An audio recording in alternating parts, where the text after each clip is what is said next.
Alright, and we are back on the program talking politics. Joining me live from Washington is Stacey Siegel and Brandon Holtz. Welcome back. Alright, so over Easter, Mexicans have a tradition of burning and destroying things that they don't like. Brandon, you know a lot about this topic. Tell us about this tradition. It is a tradition in Mexico that the week of Easter, they have effigies of politicians, particularly that they don't like, for each year. This year, they decided to choose, of all people, Donald Trump. In particular, they dressed him up with a red tie, white shirt, and blue jacket to resemble the United States, and particularly him with the hairpiece. And what they did was they set him on fire and blew him up, and they started cheering. I think we have pictures of that. And I think we have pictures of that. Let's take a look. It was definitely sending a message, particularly with the Mexican people. Think of Donald Trump, like when he says, oh, the Mexican people love me. Yet at the same time, they're making effigies and exploding piñatas of his head. So, I mean, says yeah, something. I think you're getting the same response from American Hispanics.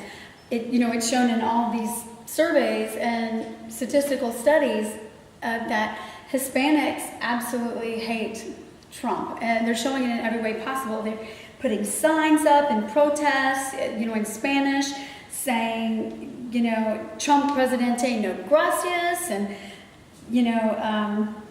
all kinds of things, that Mexicans are not rapists and murderers, and, they've shown to absolutely detest him more and more over the, election year. And one of the things that he's done in response is to put up a commercial that is denigrating immigrants and Hispanics in general, that they are, rapists and murderers, and they're hurting our people, and that's only inciting more rage in the Hispanic community. And so many Hispanic leaders, including the president of the University of Texas, have spoken out, directly against him and his discrimination of all groups, and that this is just another one that he's picking on to make a point. So, including about the wall that he's planning on building, and, saying outright that he's planning on having Mexico build the wall. Not only is he offending Americans, but, the president and former president of Mexico are responding that that's hilarious. They have no intention of paying for it. They can't be made to pay for it. And, he's getting just constant negative responses from the community. And thus, in terms of surveys and, the groups of Hispanics, he's getting like 90% of the vote that's going towards the Democrats. And even in the history of those votes, it's usually been about 80%. So it's even higher than normal, especially with Hispanic women. So, you're seeing just huge rage within the Hispanic community in every way. Brandon, do you agree with that? Lorenzo. Brandon, do you agree with that?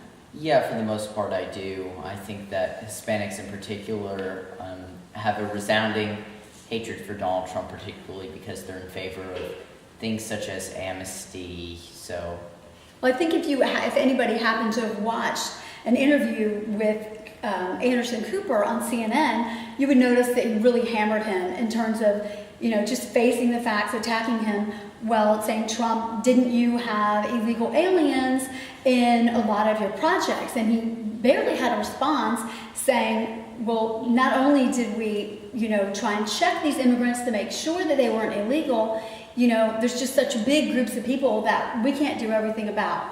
So, his response was weak, and the Hispanic community was listening, and I think that Anderson Cooper really came out ahead in terms of the interview. All right, and thanks for joining us here on the program. Always a pleasure having you both on. Thank you. And Newsroom is up next. Thanks for joining us.